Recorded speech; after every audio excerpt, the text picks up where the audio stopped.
Good morning, friends. This is Dr. Rajkumar, Professor Mechanical. This is the second video what we are posting in Thermal Engineering 1, right? So in the first video, we had a discussion on thermal efficiency of an Otto cycle, right? We have derived expression for thermal efficiency of the Otto cycle. In this video, we will be discussing about mean effective pressure of an Otto cycle, right? So generally people will think that mean effective pressure means we are going to measure the pressure inside the cylinder and you are going to take average of that. So whereas in this case it is not possible, right? So this is not the pressure what we are measuring in IC engine, right? This is one of the performance parameter. Say for example, thermal efficiency, mean effective pressure, cylinder pressure and exhaust gas temperature, these are all comes under performance parameter. Likewise, this cylinder pressure, that is mean effective pressure, will be the one of the performance parameter for measuring performance of an internal combustion engine. Coming to, so another some of the parameters also there. Combustion parameters are there, exhaust parameters are there. Combustion parameters, say for example heat release rate and ignition delay, these two are comes under combustion parameter. Then coming to exhaust parameter, exhaust gas parameters, carbon dioxide, carbon monoxide, sulfur oxide, NOx, water vapor and so on, right? So in this what we are going to discuss now is, as I said already, mean effective pressure of an Otto cycle, right? So this mean effective pressure varies with respect to compression ratio and expansion ratio and initial pressure. These are all the factors will be given while solving problems. So I am going to derive the expression for mean effective pressure now. Let me start with the PV and TS diagram. So always you should remember this PV and TS diagram, right, of the Otto cycle. So simple methodology, as we have discussed in the first video, two vertical lines and you are connecting these two. Likewise, you are connecting these two. Then mirror image of that video. This is state 1, 2 and 3, 4. 1, 2, 3, 4, right? So this is your PV diagram. This is your TS diagram. So what is mean effective pressure, right? Mean effective pressure is work done by stroke volume.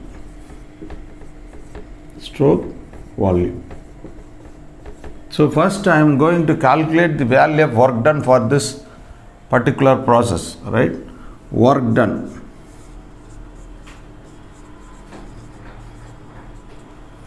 So strictly speaking, so we are in need of work done for the process 1, 2, 3, 4, 1, right?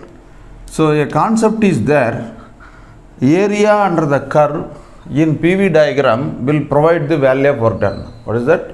Area under the curve in PV diagram will provide the value of work done. Say for example, let me share this small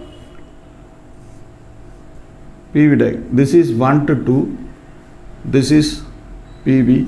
You all know that work done for this particular constant pressure process will be integral PdV. So this P can be taken outside. Then integral of dV will provide V within 1 to 2. So this will become PV2 minus PV1. PV2 minus PV1. As I said before, area under the curve in PV diagram will provide the value of work done, right? So this is the process 1 to 2. As I said before, constant pressure process mathematically can be expressed as integral of PdV. P is a constant. That's why I am taking outside.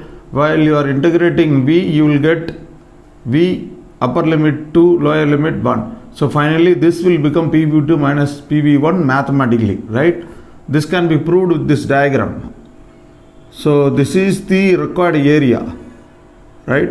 This is the required area. What I am hatching now? Height is P1, which is equal to P2, which is equal to P. This width is required now, right? So up to this is V1. From this place to this place, this is V2. So we are in need of this portion, right? So V2 minus V1 will provide this portion, right? Now height P1 or P2 or P into V2 minus V1 will provide the value of work done, right? Likewise, we are going to calculate for this particular process. So for to find the value of work done, I am in need of this area.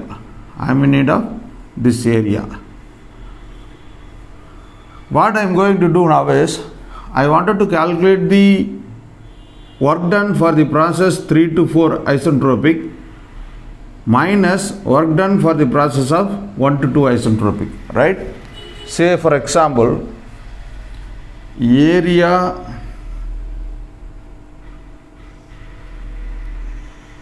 so here let it be A comma B, right? So to find the value of work done, area AB 34A minus AB 21A. I think you will understand, right? So let me hatch all those things.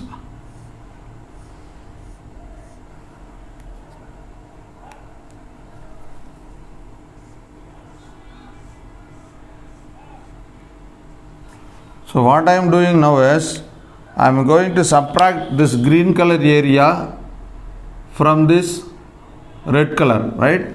So this total portion will give you the value of work done for the process 3 to 4.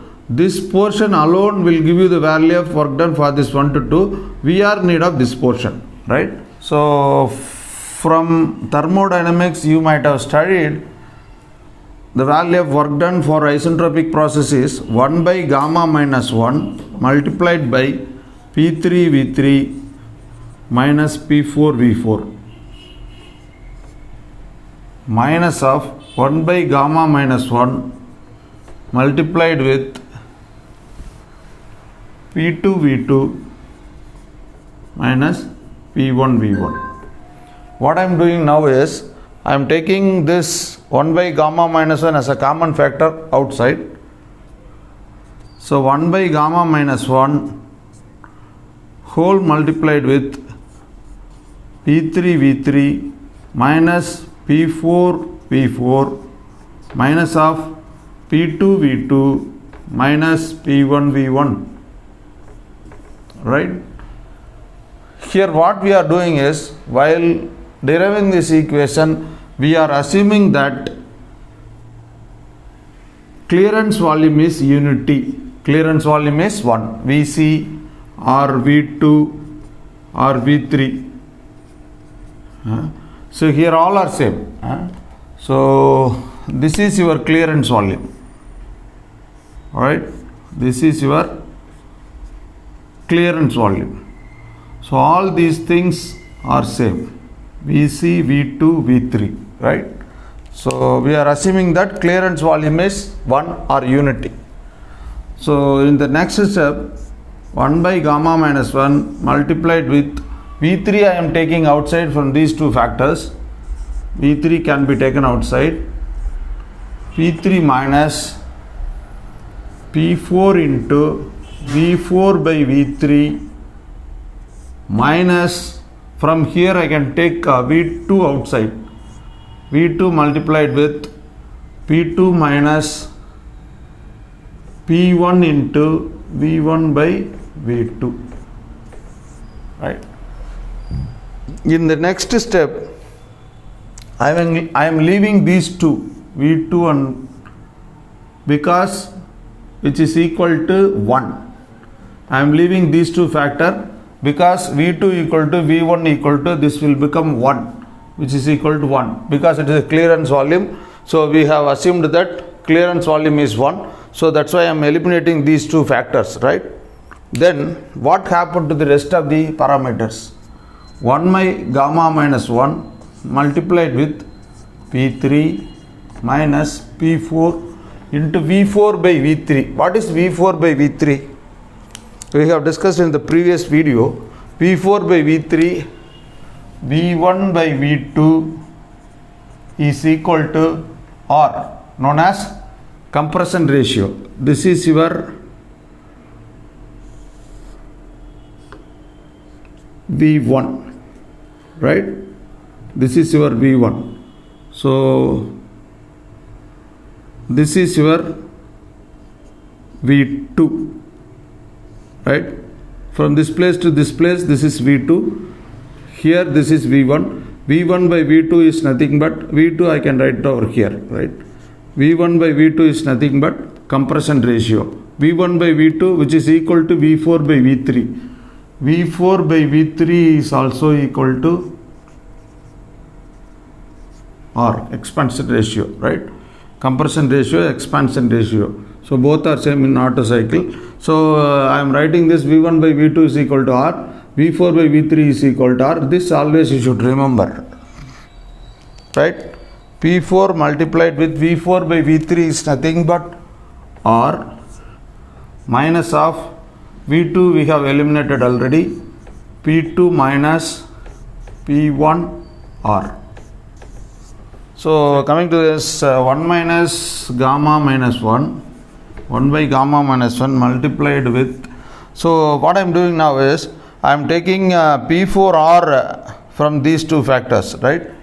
P4R, so P3 by P4R will become at this place, right? Minus 1 minus of, from these two I am taking P1R outside, P1R outside, so you will get P2 by P1R minus 1. So for these two things, what I am doing is, you may be knowing that isentropic relations for PV is P2 by P1 is V1 by V2 to the power gamma. Likewise, P3 by P4, these are all isentropic relation of for the process 1 to 2 PV relation. You might have studied in thermodynamics, right? This is PV relation for the process 1 to 2, particularly isentropic process, right? Likewise, P3 by P4 is also isentropic process. P3 by P4 is V4 by V3 to the power gamma. V1 by V2 is nothing but compression ratio. So P2 can be written as R power gamma.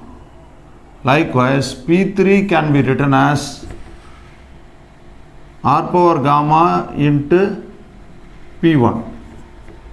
P3 can be written as P4 into R power gamma. So these two things you should remember. So when you are applying these two in this corresponding equation, you will get 1 by gamma minus 1 multiplied by, this is P4R will be as it is, multiplied with this P3 can be replaced with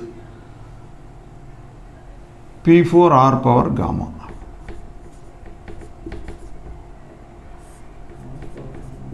P4R power gamma, right? Minus P1R into P1R power gamma divided by P1R already there, minus 1. Again this equation will become like this. So I am taking R from these two as a common factor. So R will come outside, R by gamma minus 1 multiplied by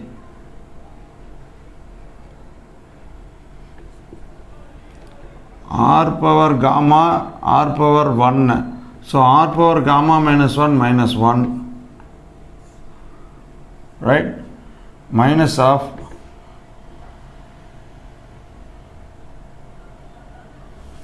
P1R P4R multiplied with r power gamma minus 1 minus 1 minus of P1R already we have taken outside. So minus P1 into this will become r power gamma minus 1 minus 1, right. So from these two factor I can take r power gamma minus 1 minus 1 as a common factor, right. So r by gamma minus 1 multiplied with r power gamma minus 1 minus 1 into P4 minus P1. So from these two factors, so from here I can take P1 as outside from this second factor. So finally this will become P1R divided by gamma minus 1 multiplied with r power gamma minus 1 minus 1 into P4 by P1 minus 1, right. So this P4 by P1 is termed as pressure ratio. P4 by pressure ratio K, let it be K. So V1 by V2 is compression ratio, V4 by V3 is also compression ratio. Likewise P4 by P1 is pressure ratio, let it be K, right. So finally the work done expression will become P1R divided by gamma minus 1 multiplied with r power gamma minus 1 minus 1 into K minus 1. So this is what the expression for work done alone. So we have to calculate, see so far what we have discussed is work done. So then we should go for stroke volume. So what we are going to do now is, so we have to find the value of, to find the stroke volume, to find stroke volume. Stroke volume is nothing but total total volume minus clearance only. V1 minus V2, this is the stroke volume, right. So this is TDC, this is BDC. The volume occupied in between TDC to BDC is known as stroke volume. Throughout this piston can travel up and down, right. So Vs is nothing but V1 minus V2, right. So from this I am taking V2 outside. So this will become V1 by V2 minus 1. So you know that V1 by V2 is nothing but compression ratio. So V1 by V2 is nothing but compression ratio. V2 is nothing but clearance volume, which is equal to 1. This is equal to R. So finally the expression will become like this. Vs is R minus 1. So final output will become like this. Mean effective pressure is equal to work done divided by stroke volume. So that is P1R multiplied with r power gamma minus 1 into K minus 1 divided by gamma minus 1 into R minus 1. So this is what the expression of a mean effective pressure. Expression of a mean effective pressure. So finally the expression for mean effective pressure will become like this. P1R into r power gamma minus 1 into K minus 1 gamma minus 1 into R minus 1. So now the mean effective pressure will vary with respect to, so you cannot measure the mean effective pressure inside the cylinder because it is not a constant. It varies with respect to several factors such as compression ratio, this is pressure ratio and gamma and so on, right. So hope you will understand. So let me conclude with this. Thank you for watching.